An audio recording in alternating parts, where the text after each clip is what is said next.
Bukas papasok ng Philippine Area of Responsibility ang bagyong may international name na Meggy at local name na Helen.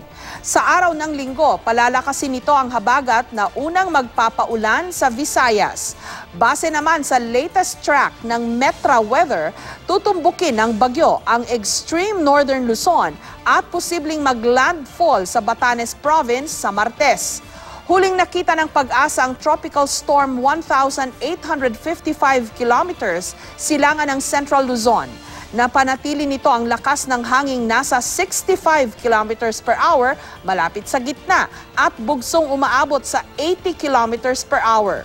Kikilos ito pa west-northwest sa bilis na 15 kilometers per hour.